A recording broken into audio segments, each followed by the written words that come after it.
Want dis ons land, dis ons taal, en sonder soek kan ons gaan stories waar wil lewe in die duine hoog gebou het, die helder see en die goue straat, die landskap wat oor generasies vertel, die harte wat in ritme met die golwe val. Ons land, ons taal. Ja, nog net 2 dae oor van die maand Julie. Dan is ons binne in Augustus. Vandag is die 29ste Julie 2021. Welkom by Kletskompas. Hele 3 insetsels wat ons met jou deel in vandag se program. Nou Vrydag in Republikein publiseer ons altyd in ons koerant die rubriek Ons Mense deur Tanya Bauze. En môre kan jy vir die mode-ontwerper Elzane Ludeke ontmoet. En ons speel al vandag as 'n lusmaker vir jou Tanya se video van haar gesprek met Elzane. Vroeger die week ook het ons kollega Augetto Graig 'n draai gaan gooi by die Namibiese Universiteit van Wetenskap en Tegnologie, se nuwe tegnologieplaza. Ons wys jou meer daarvan. Dan natuurlik om by die Olimpiese Spele te wees, moenie net enige atleet se droom wees nie, maar dis beslis 'n groot avontuur. Henk Botha, hy is die afrigter van ons twee blitse, Mboma en Beatrice Masilingi. Hy het vir ons 'n bietjie video gestuur van hoe hulle die stad verken. Ons begin daarmee.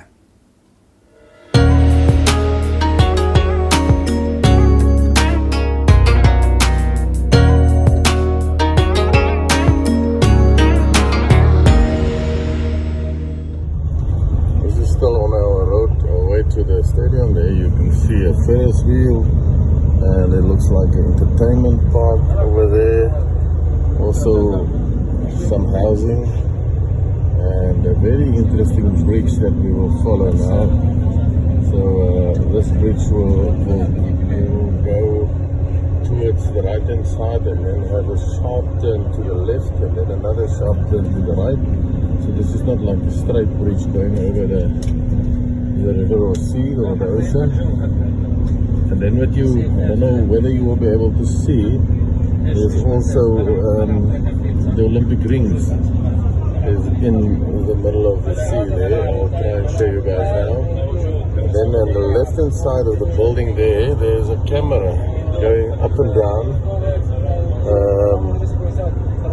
There you can see it on the cables, and I'm sure this is definitely for some Olympic sports, maybe triathlon or swimming or sailing, one of the water sports, and that camera is there to actually see or record what's going on. There you can see the Olympic rings there in the middle of the sea. Now the bridge is turning again. There at the back is the harbour. Here we walk. This will be the route the athletes will walk towards the stadium. So there will be 3 call rooms. The first one at the warm-up facility. The next one will be actually just around the corner. So what will happen 35 minutes before the event, they will be called and they will be seated. The first call room, then they will come to the second call room, which will be here at the white tent, and the last call room is just before the entrance of the stadium, where they will be introduced and they will enter the stadium. So here we go, entering the beautiful Olympic Stadium in Tokyo. This is the training facility where it will also be the warm-up area for the athletes. All the athletes busy with their different types of training, stretching, all types of different items that they do. So you can see the long jumpers, at the back is the throwers. So this is where we are currently at to prepare for our training session. So I'm now inside the stadium, and there you can see the stadium all over the stadium. There is television monitors. I assume they will show replays and part of the games and different sport codes maybe. And you can see there at the back, they are currently training for what they must do, all the volunteers, and how they must do it to make sure they are 100% on standard. They're measuring and testing so that we can have a flawless Olympic Athletic Games. What I experience.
Heerlike paar glimse daar van die groot Japaneese stad Tokio en die atletiekbaan waar die groot aksie gaan begin hierdie komende naweek. Atletiek natuurlik een van die groot sporte wat mense wêreldwyd by die spele kyk.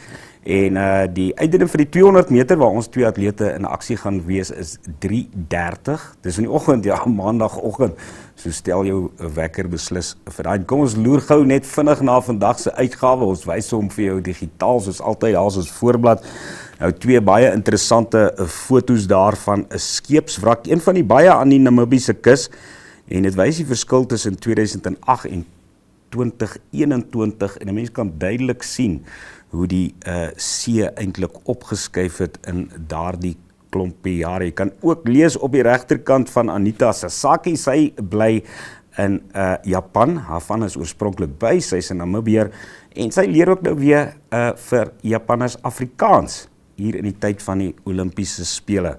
Ons leiberig op die voorblad gaan oor die nasionale vergadering, se spesiale sitting, die tweede dag daarvan gister wat in chaos geëindig het, so geen aanstellings toe uiteindelik gedoen wat betref die hoofde van die teenkorrupsiekommissie. Hulle termyne moet verleng word volgens die staatshoof en ook die 3 nuwe verkiesingskommissarisse wat aangestel moet word. Ons blaai na bladsy 2 saam met jou. En interessante omgewingsstorie daar op die linkerkant, bladsy 2, hulp met hervestiging. Namibië wat gereed staan om Angola te help om kameelperde in die land te hervestig in hulle natuurgebiede. Natuurlik was Angola vir jare in 'n oorlog gewikkel, 'n burgeroorlog ook, en dit het 'n groot impak gehad op bewaring in die land. Die regterkant op bladsy 2, ons zoom so 'n bietjie in, Walvisbraai Baai kry nog 'n inentingspunt. Nou, Namibië Media Holdings ondersteun hierdie punt. Dit is daar by die Literse Kerksaal in Narraville, en Otjiwarongo rou oor wyle Henry, dis Henry Greef, 'n bekende sakeman van die dorp, en ek lees graag 'n stukkie uit die storie oor sy grootste droom. Sy grootste droom was dat die skole op Otjiwarongo saamsmelt en een word, dat kinders op dieselfde perseel in dieselfde skool van kleuterskool tot matrikus. Hy het klaar die grond vir die ontwikkeling gekoop. COVID-19 wat ons van groot mense kapitaal in Namibië beroof het. Dis so ietsie van die nuus vandag en volgende gaan ons vir Elzane Ludeke ontmoet, mode-ontwerper en bytvas, daarna gaan kuier ons by NAST se nuwe tegnologieplaza.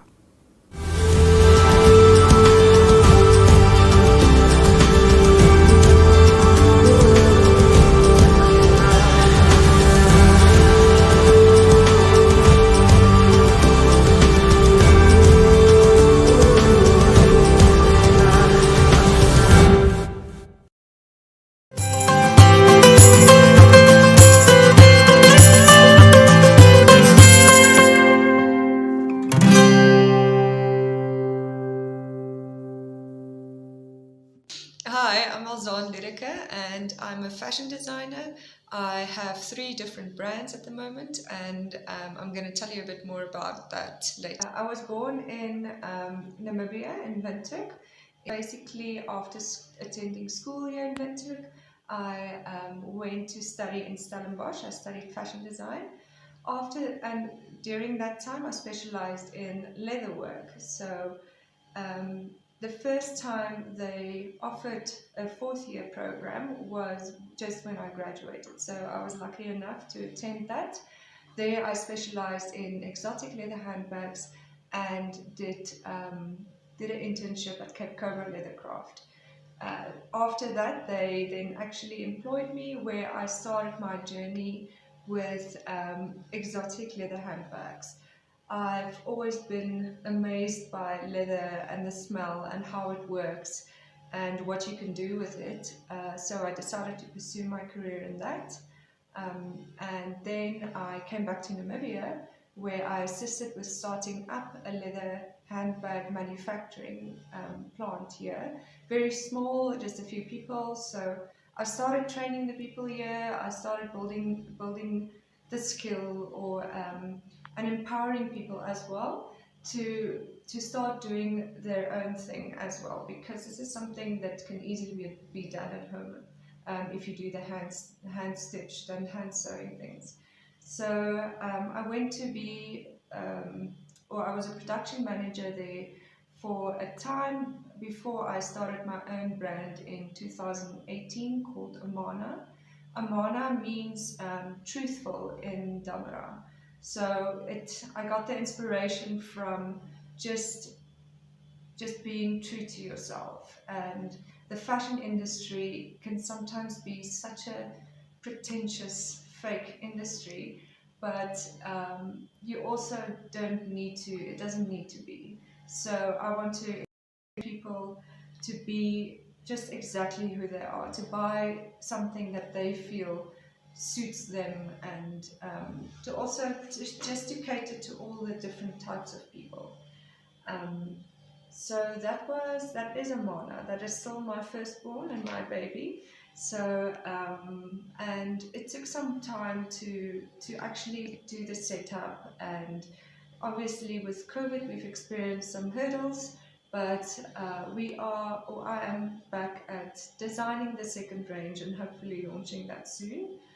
And during COVID, it was actually a very interesting year last year. It pushed me completely out of my comfort zone, because it was a time where people stopped buying luxury leather products and they stopped paying a lot of money for something like an accessory. So at that time I realized I need to do absolutely anything or everything to survive, and by being limited, that's actually where creativity is born. Not being limited, but if you are pushed in a corner and you have nowhere to go, you are forced to sit with your own thoughts and your own drawings and everything. So I started my second brand called Zany Socks, which is a bit more of the fun side of me. So Mboma is more the serious kind of side, and Zany Socks is my absolute crazy fun side. So it is 100% silk socks with all these quirky kind of embroidery patterns on it. It's something that I haven't seen in Windhoek yet, and I think the first time I actually saw the product was about 2 years ago, and I saw these silk socks and I'm like, oh my word, I need to buy it. I need to wear that with heels, because it just, I don't know, I like the style, and you can basically wear basically anything that floats your boat. And so I decided to bring it into Namibia, and it was like the name, the website. I was so excited by everything that I did, absolutely everything within a week's time. So then you also know it's meant to be. So yeah, that's the Zany socks. Then I just had to wait some time for production, and yeah, and then I kicked it off in March. I'm still hoping to grow a lot and to stock a lot of retailers. At the moment, I sell mainly online, and I've got a couple of retailers that I'm stocking. And so that started in September last year. And in October, it was a busy year. It was a very crazy year. A friend and I, Alex Achenbach, and I started a range called Elzane Ludeke, which is again more on the luxury kind of side of fashion.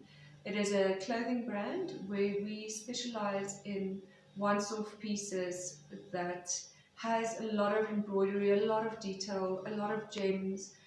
That's just kind of all over the board. So it made a massive impact on Vintage Fashion Week last year, which was in December.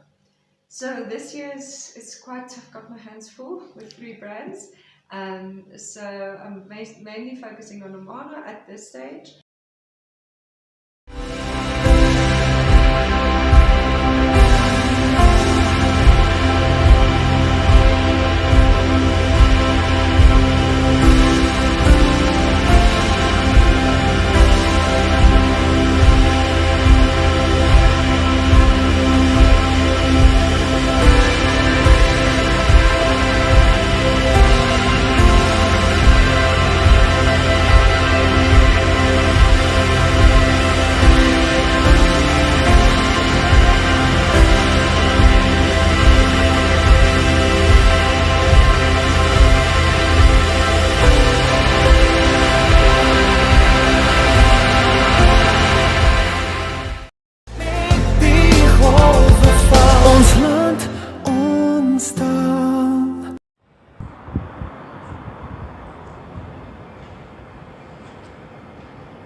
Smith. I am the Public Relations Officer at the Namibiese University of Science and Technology, and we are here in the recently inaugurated High Tech Transfer Plaza Select, the HTTPS.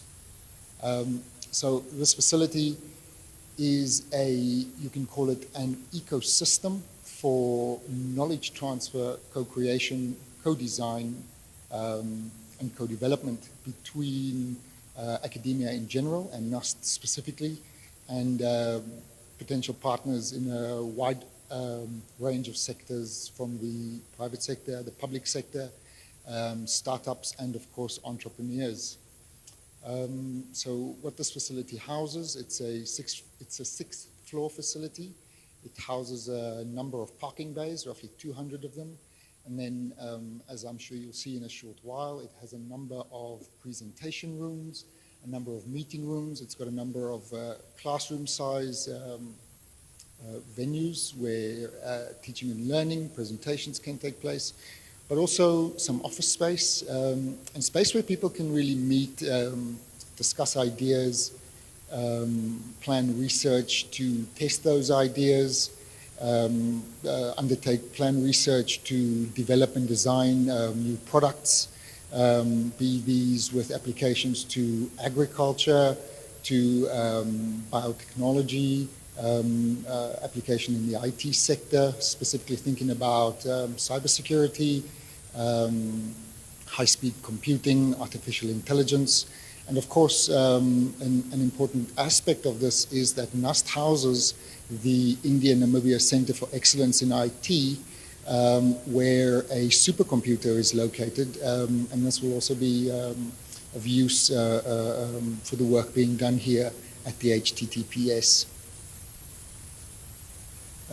So the HTTPS, the idea behind this building and behind this this initiative has been brought to fruition, or brought to life rather, through a partnership between NTC and NUST to the value of $51 million. The partnership will see a number of research projects being undertaken, I think 13 to be exact, in a range of fields, cybersecurity, and a number of other specific thematic areas in information and communications. Then we've also partnered with the GIZ, and specifically a project named the SASCAL project. But by and large, NTC is our main partner, and we look forward to the work that we'll be carrying out with them.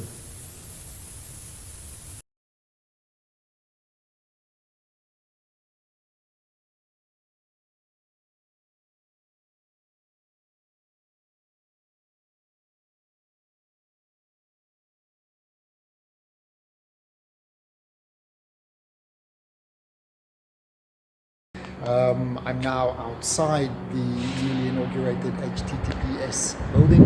Behind me, just over the wall, is the hotel school. Here's the gate, the closest gate to the access point. And if the camera pans around, I can show you how you could get into the building itself through those doors right here.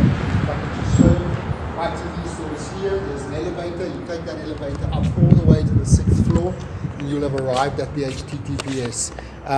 But that's not all there is to this new facility. As I mentioned earlier, there is some retail space included as well, and this is here on the ground floor.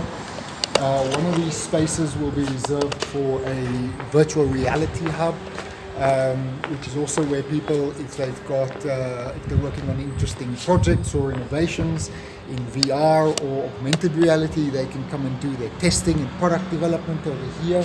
I think there will be, or I'm pretty certain there will be an NTC retailer here. There might be a cafe, and at least one other tech-related shop.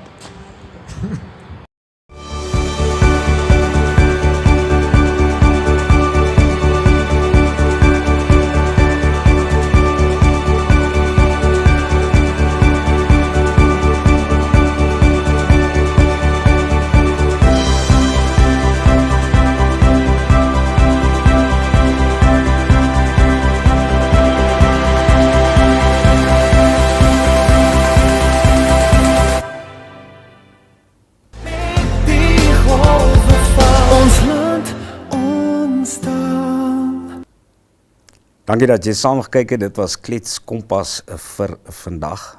Ook vandag, soos elke dag, maak het watch in Republikein natuurlik. So lyk sy voorblad. En die berigte op die voorblad gaan oor groei vooruitsigte vir Namibië Cyrus Capital daar wat hulle verwagtinge aangepas het afwaarts van 3.8% se groei vir die ekonomie na 2.1% en ook 'n hernieude beroep dat die private sektor moet help om enstowwe aan te koop teen COVID-19. Ja, môre is Vrydag, so 11 uur môre kan jy weer by ons aansluit en gaan uitspeel saam met Jou Marie en Henriette.